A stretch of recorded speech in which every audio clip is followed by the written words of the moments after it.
turma, eu sou a professora Kaline, professora de História e Geografia, e hoje nós vamos dar continuidade ao assunto do nosso último vídeo. Estávamos falando um pouco sobre a cultura grega, a sociedade grega, né? Falando sobre pintura, sobre poetas, teatro, e hoje vamos dar continuidade a esse assunto, iniciando falando um pouco sobre as esculturas gregas que são tão famosas atualmente, né? Porque são muito detalhadas, trazem os traços das curvas humanas de maneira muito detalhada, principalmente por ser um material tão rígido, tão duro, né? Os artistas gregos, os escultores gregos conseguirem fazer os detalhes das próprias curvas humanas, detalhes, sei lá, de um tecido de uma roupa dobrando, ou detalhe conseguir passar a transparência de um véu, por exemplo, numa estátua, né? É algo quase que inacreditável. E durante essa cultura e essa arte das esculturas, ela vai se aperfeiçoando durante o tempo, né? Nós já falamos dos períodos gregos, o arcaico, o clássico, o helenístico, e essa escultura, a forma de se desenhar, a forma de se ver o corpo humano, ela vai se modificando ao longo desses períodos, tá bom? Então, vamos lá dar uma olhada nas estátuas, né?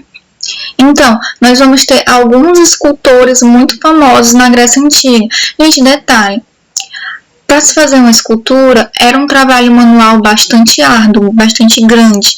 Lembrem que eu disse que só quem executava trabalhos manuais eram os escravos e os mais pobres. Os ricos só executavam trabalhos intelectuais. Então, enquanto os ricos eram os poetas, as pessoas que escreviam e atuavam nas peças de teatros, os escultores eram os pobres e até mesmo os escravos, tá ok? Então, falando sobre os escultores gregos, nós vamos ter o Praxíteles, tá? Foi o primeiro a esculpir uma forma feminina nua. É muito comum quando a gente pesquisa sobre estátuas gregas, tanto as estátuas femininas quanto as masculinas, elas serem nuas, tá? Retratar o corpo das pessoas. Antes dele, as formas femininas eram retratadas inteiramente vestidas, só as masculinas que eram feitas nuas, tá? Até que ele faz, né, a estátua aqui bastante famosa dele, que é uma representação de Afrodite despida. E a partir daí é que as mulheres também vão começar a serem retratadas sem roupas. Vamos ter o Policleto, que vai ser responsável por criar uma regra de medida com relação aos tamanhos das estátuas, que vai ser muito utilizada. Ele vai estabelecer que uma estátua tem que ter 7 vezes o tamanho da sua cabeça. A gente consegue ver isso pela imagenzinha aqui, ó. Cabeça da estátua, então a gente pega a medida dessa cabeça e para fazer o corpo são 7 vezes o tamanho da cabeça, ó. Tem que completar 7 aqui. Então as estátuas eram bem maiores, tá? Do que o tamanho de uma pessoa normal. As estátuas em si, elas eram feitas com outras proporções, né? As pessoas eram representadas com bastante músculo, as mulheres com bastante curva. E não necessariamente isso era a realidade. Também vamos ter o Fídias, que é um escultor muito famoso da Grécia Antiga. Ele vai ser responsável por fazer a estátua do Zeus Olímpico, que é uma das 7 maravilhas antigas do mundo. Uma estátua que infelizmente não existe mais. Acredita-se que ela foi destruída em Istambul, num terremoto, tá? Mas é uma estátua que teria aproximadamente 15 metros de altura, seria a figura de Zeus sentado em um trono. A estátua teria olhos de pedras preciosas, seria toda feita em um material mais caro, né? A estátua do Zeus, além de ser hincada, ela traria em uma das mãos a deusa Nike, que é a deusa da vitória, né? E em outra mão cedro. Pela imagem aqui da representação de como seria a estátua, já que ela não existe mais, a gente pode ver qual a dimensão dela, que nós temos pessoas, ó, bastante grande, né? Ele também foi responsável por fazer as figuras em relevo do templo Parthenon, que é um templo bastante conhecido, bastante famoso da Grécia Antiga. Vamos ter o Lisípio, que ele vai ficar muito conhecido por representar nas estátuas gregas as figuras dos homens de maneira mais fiel do que eles eram. Então, ao invés de tantos músculos, figuras mais esbeltas, com corpos mais magros, né, que não fossem tão musculosos. Aqui, por exemplo, nós temos um busto dele, uma representação de Alexandre o Grande, tá? Por exemplo, a gente percebe aqui um nariz já maior, né? Ele não tem essa questão tanto do embelezamento da figura quando vai fazer a escultura, certo? Também vamos ter Miron, né? Vai ser o autor de uma estátua bastante famosa, que é o Discóbulo. Por quê? O Miron, ele vai fazer essa estátua dele com uma ilusão de movimento. A gente tem que levar em consideração que as estátuas eram feitas de materiais, tipos de pedra, né, gente? Então, são materiais extremamente duros. Então, as formas que eles conseguiam dar às estátuas, a ilusão de movimento é algo fantástico. E o Discóbulo vai ficar famoso justamente por causa da ilusão de movimento que a estátua vai ter, como a gente pode ver aqui. Que é um homem justamente jogando um disco. Falando um pouquinho da filosofia grega, né? Primeiro, para vocês entenderem que a gente não tinha separação de disciplinas, de ciências como a gente tem hoje. História, geografia, filosofia, matemática, tudo isso fazia parte da filosofia. Por isso que a filosofia é entendida como mãe de todas as ciências atualmente, tá? Então, quando uma pessoa era um filósofo, ele não entendia só de história e filosofia, ele entendia também de matemática, de física, tá bom?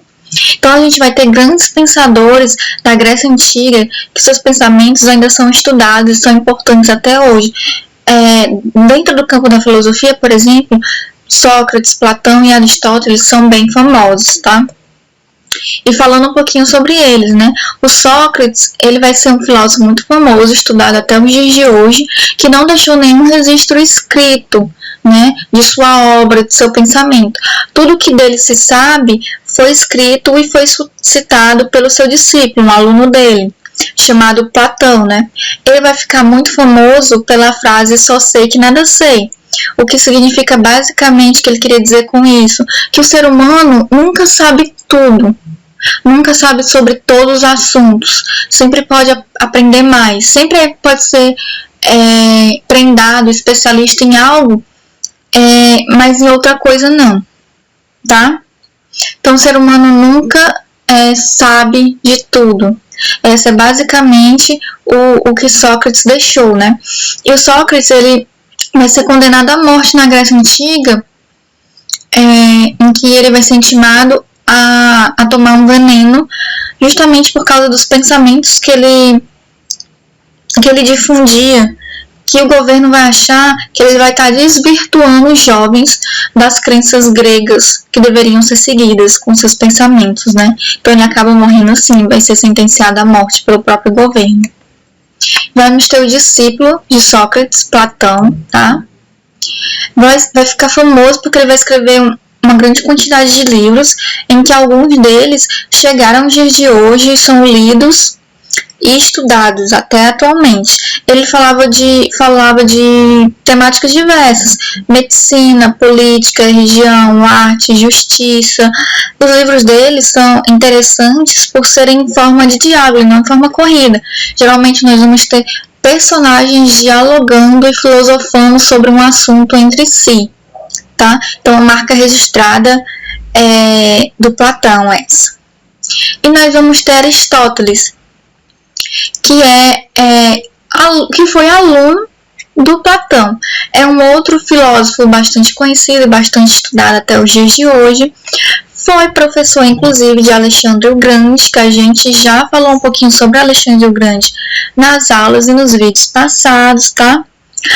Aristóteles acreditava, né, que apenas a observação das coisas concretas, como elas aconteciam, podiam dar respostas sobre o porquê das coisas, diferente do que acreditava o professor dele, Platão, que achava que apenas o pensamento, raciocinar, traria respostas para as coisas, né?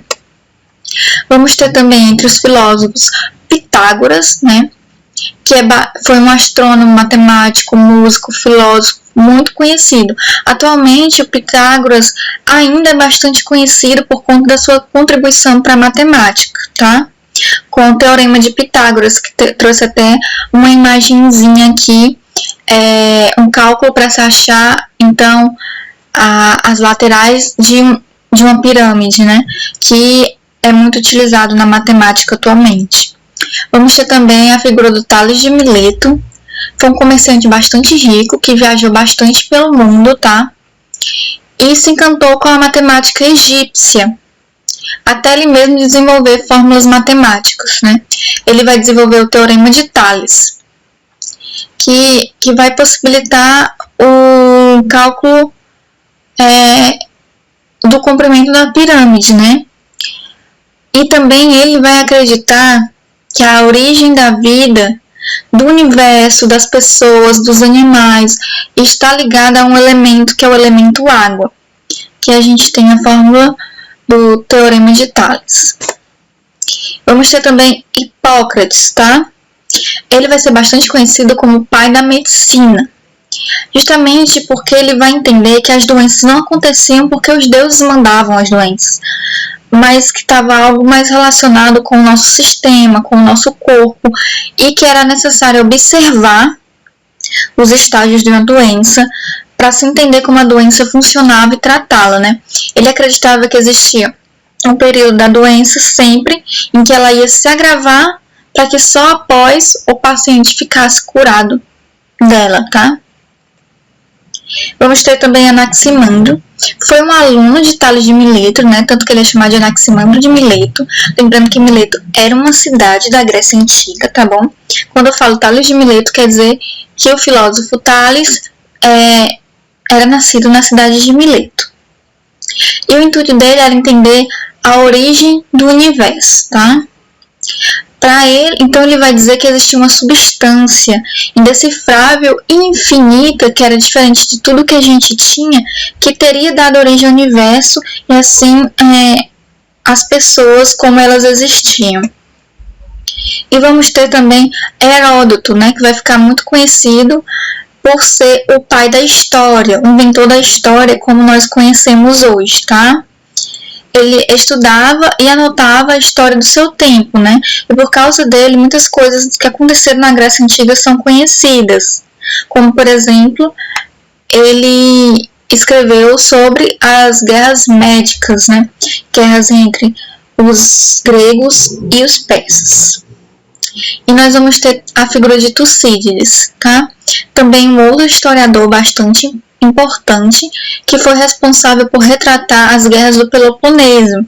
Tucídides acreditavam que para a gente entender a história completamente, tinha que colher informações das testemunhas, sempre se ligando na necessidade de existir um distanciamento, né? De existir uma análise entre o que a testemunha falava e o que realmente aconteceu, tá ok?